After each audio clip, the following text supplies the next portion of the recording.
Mga kapatid, muli isang mapayapang pagbati po sa inyong lahat saan man po kayo naroroon.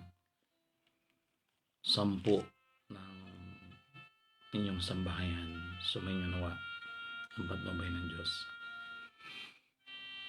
Paumanhin po at medyo ang daling araw pa rito o mag-aalas 6 na.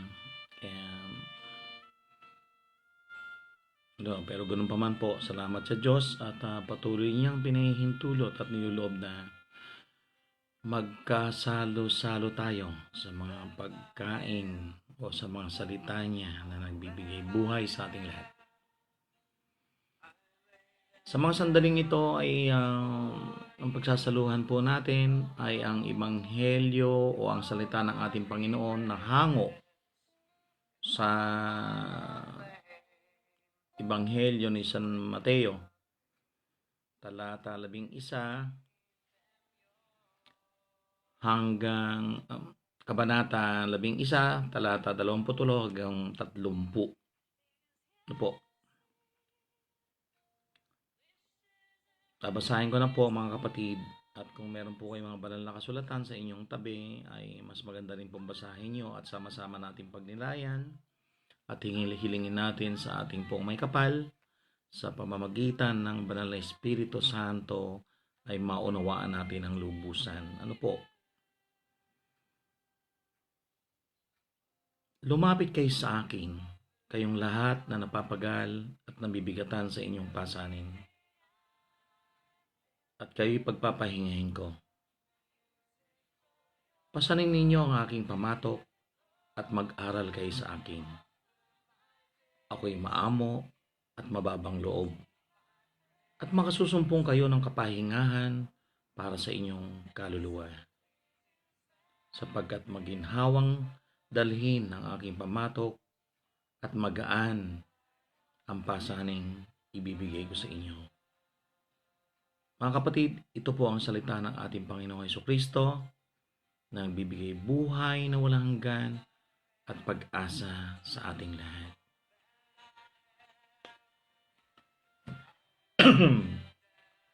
Ngayon po ay March 14, 2020.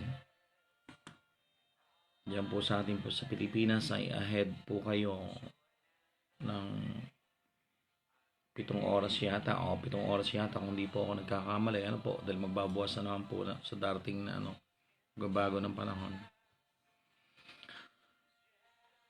Mga kapatid, sa salita ng ating Panginoong ito ay napapanahon. Ano po? Masasabi natin na napapanahon na magiliw niya tayo. Kung iisipin natin, magiliw niya tayong inaanyayahan na lumapit sa Kanya. Kung tayo man ay may mga pasanin, alalahanin na hindi natin, alam naman natin, wala namang tao, mayaman man, mahirap, kabataan man, yung mga edad ng kagaya natin, ay hindi may iwasan na nagkakaroon tayo ng mga alalahanin na po. Maraming klase, hindi na natin kailangang isa-isahin. Emotional, psychological, financial.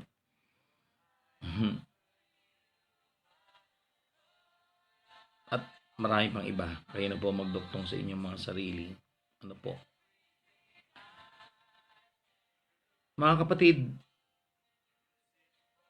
anuin na po natin na dumiretso na po tayo ng tuluyan sa kaya ko po sinabi kanina o kaya po tumabas sa bibig ko kanina na napapanahon po. Ano po? Alam po natin ang nagaganap sa kasalukuyan. Alam na po natin. Nararamdaman po natin at alam natin. Wag po natin kalilimutan, ano po? Meron pong sinabi ang ating Panginoon sa Ebanghelyo ni San Juan, kabanata 14, talata 27. Kapayapaan ang iniiwan ko sa inyo. Ang aking kapayapaan ang ibinibigay ko sa inyo, hindi ito katulad ng ibinibigay ng sanlibutan. Huwag kayong matakot, huwag kayong mabalisa. Yun po ang inano niya sa ating salita. Ano po?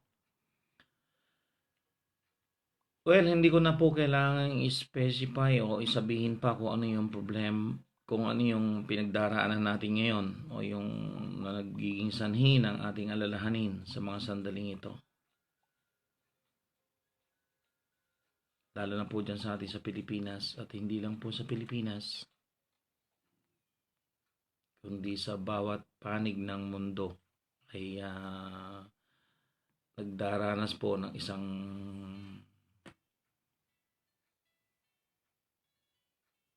malaking alalahanin na masasabi natin. Kung naalala po natin yung huling pinagsaluhan natin na sinabi ng ating Panginoon na makakaranas ang tao ng bagay na hindi pa naranasan mula nung likhain ng sanlibutan. Kahapon,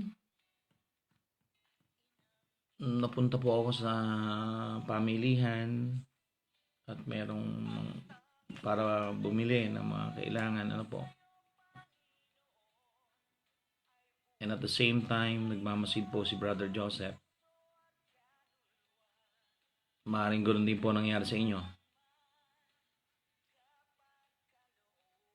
Nababasa ko, nakikita ko, ipinakikita sa akin ng Diyos kung ano ang nararamdaman ng mga tao. Natutuliro, parang kagaya rito,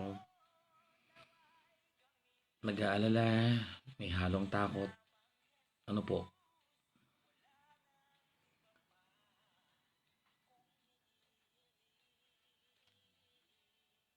Mga kapatid, sa mga sandaling itong ang katanungan po sa atin ay ano ang dapat natin gawin?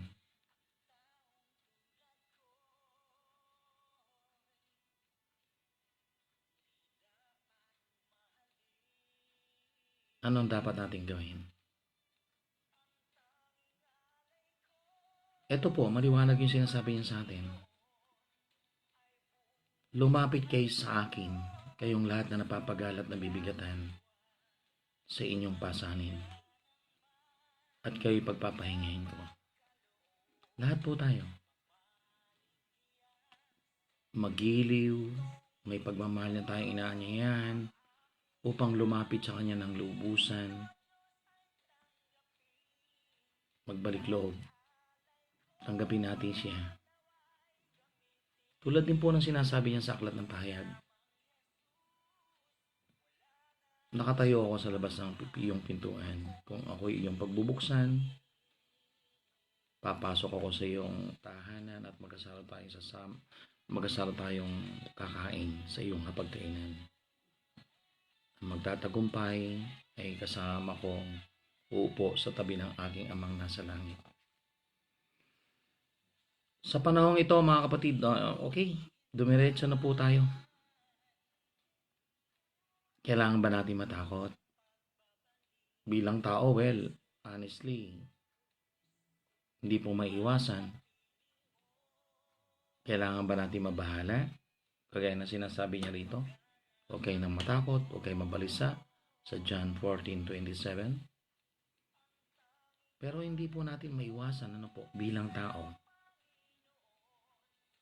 Pero kung tunay nga po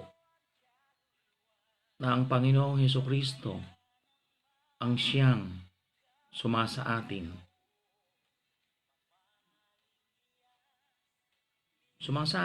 siya po ang ating Panginoon, siya po ang nananahan sa atin, siya po ang naghahari sa atin. Wala naman po sigurong dahilan upang ang mga salita niya ay ating malimutan agad. Lalo na po kung Christ-centered tayo, Ano po, alam po natin lahat, ang bawat salita niya, halos alam po natin lahat at pinagsisikapan nating maisabuhay.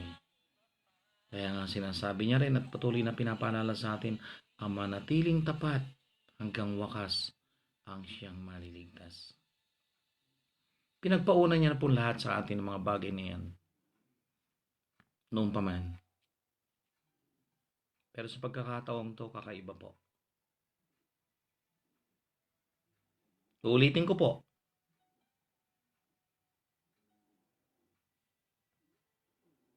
si Brother Joseph, mahigit ilang dekada na po o 6 na dekada na pong naririto sa sanlibutan. Mula pa sa aking kamusmusan, natural na po sa akin yung pagmasid. Ano po? Marahil ganoon din po kayo.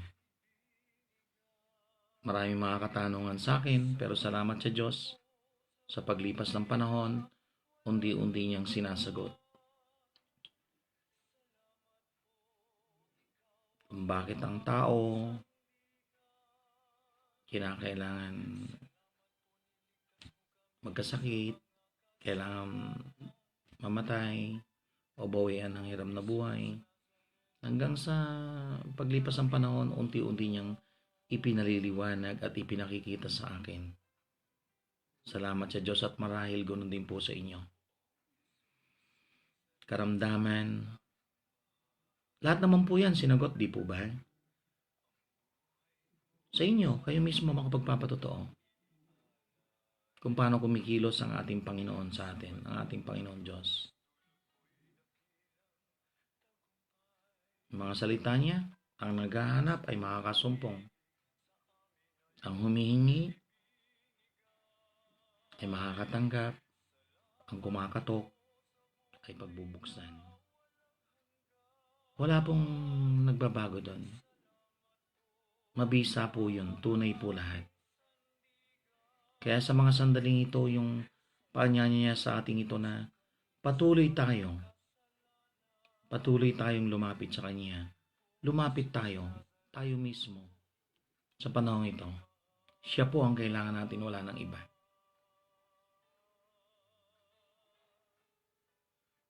In good faith po, palagi ko pong sinasabi o patuloy na pinasasabi sa akin, hindi tayo maililigtas ng alinmang relihiyon, kundi yung tao o yung kanyang bugtong na anak na isinugo niya na nagsabi, ako ang daan, ang buhay, at ang katotohanan. Wala makakapunta sa Ama, kundi sa pamamagitan ko. Siya po ang kailangan natin. Siya po. Pero wag po nawa natin kalilimutan, mga kapatid. Pagsumikapan po nating maisabuhay ang bawat salita na ating napapakinggan. Dahil sinasabi niya rin naman sa atin, since na nasa atin ang ating Panginoong Jesucristo, mapalad ang mga nagmimithing makatupad sa kanyang kalooban sapagkat ipagkakaloob sa kanila ang kanilang minimithi. Sa mga sandaling ito,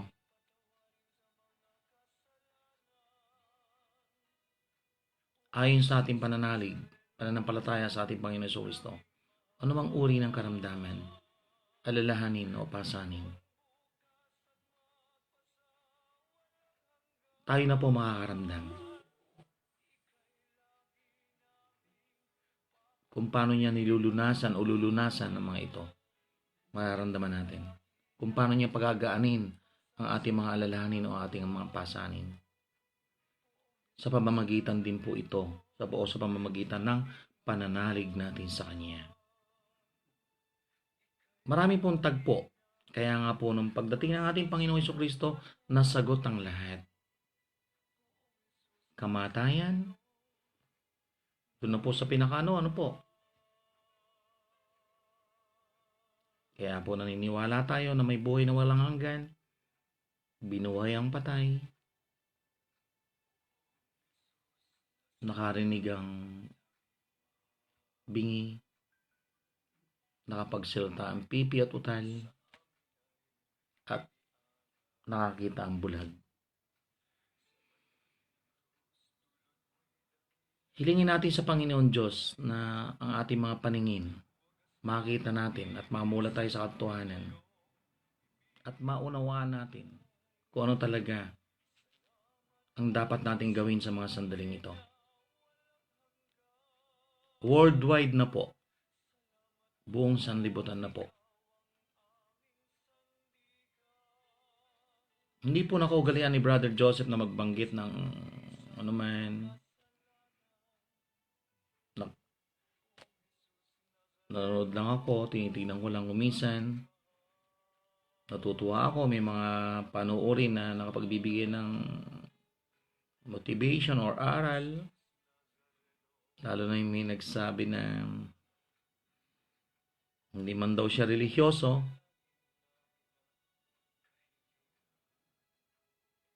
Pero sa mga sandali, sa mga nangyayari sa kasalukuyan, ay sabi niya, Panginoon, tulungan niyo po kami o mahabag po kayo sa amin. Napakaganda pakinggan. Ang Diyos ay mapagpatawad. Alam po natin yan. At kagaya po nung huli nagkasalo-salo tayo, ano po? Huwag na po tayo magturuan. Lahat po tayo ay makasalanan o nagkakasala at magkakasala sa pamamagitan ng salita, gitsalat, isip, at gawa. Huwag na po tayo magturuan. Aminin po natin sa ating mga sarili. Pagsisihan po natin ang mga ito. Pagsikapan natin matalikdan.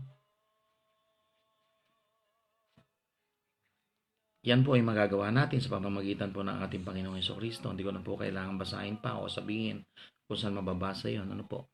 Dahil siya pong bibigyan ng lakas sa atin upang magawa natin yung mga bagay na yan. Kaya mga kapatid,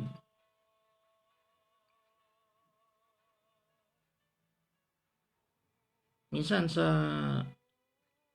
kadalasan sa paglalakbay ko, sa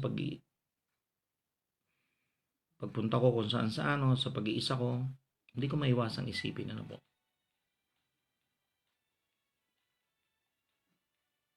Kayo po, ano sa palagay niyo?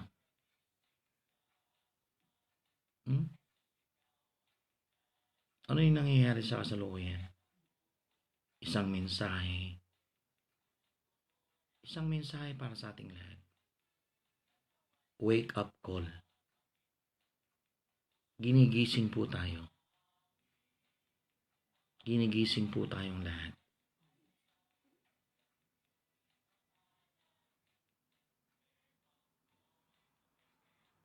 Ginigising tayo upang mamulat tayo sa katotohanan.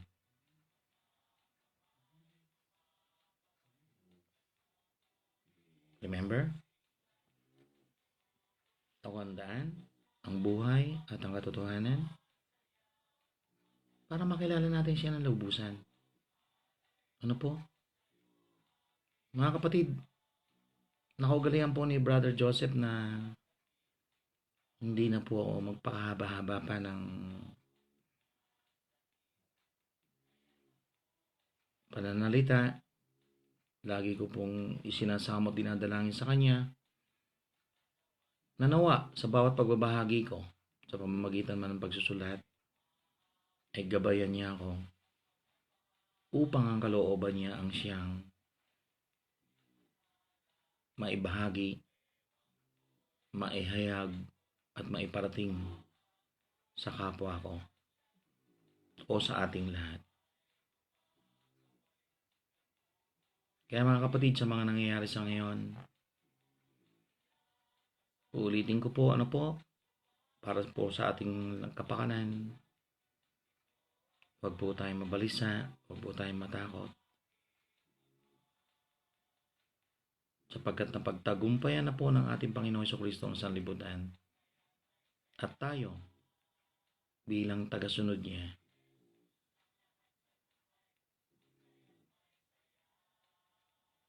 siya na ilaw.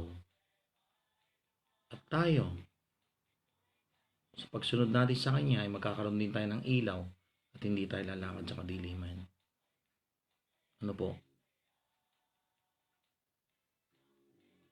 Magpanalanginan po tayo bilang pangwakas.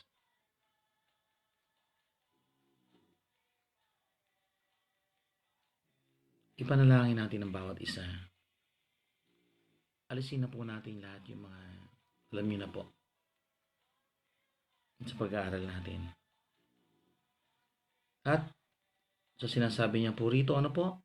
Kagaya po nung isang, hindi ko na po alam kung kamakailan lang yun, pinahintulot ng Diyos na may sulat. Ano po? Di po ba? Lalo na po kayo mga college graduate. Kayo kayo. Na tumanggap ng diploma. Kasi hindi po ako tumanggap eh.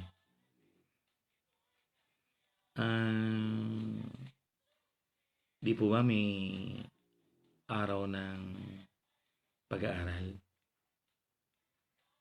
At meron din pong itinakdang araw ng pagsusulit.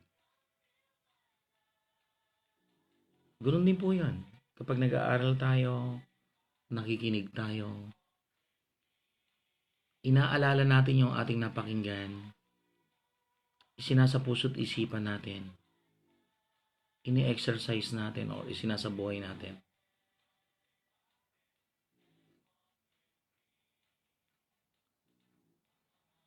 Yung iba naman sabi, memorization, para pagdating ng examination, gano'n ang pagsusulit. Ang malalim na kahulugan po ng mga kapatid, yung napapakinggan po nating salita ng Diyos. Sa araw o sa takdang araw ng pagharap natin sa Kanya, sa araw ng pagsusulit. Kaya pinapaalala niya sa atin yan. Alalahanin mo ang mga aral na iyong narinig. Isagawa mo ang mga iyaon. Pagsisihan mo talikdan ng iyong kasalanan. Kung hindi ka gigising, paririyan akong gaya ng magnanakaw. Hindi mo malalaman ang oras ng aking pagdating. Mga kapatid, let us pray for one another. Ipanalangin natin ang buong sanlibutan, ang sangkatauhan.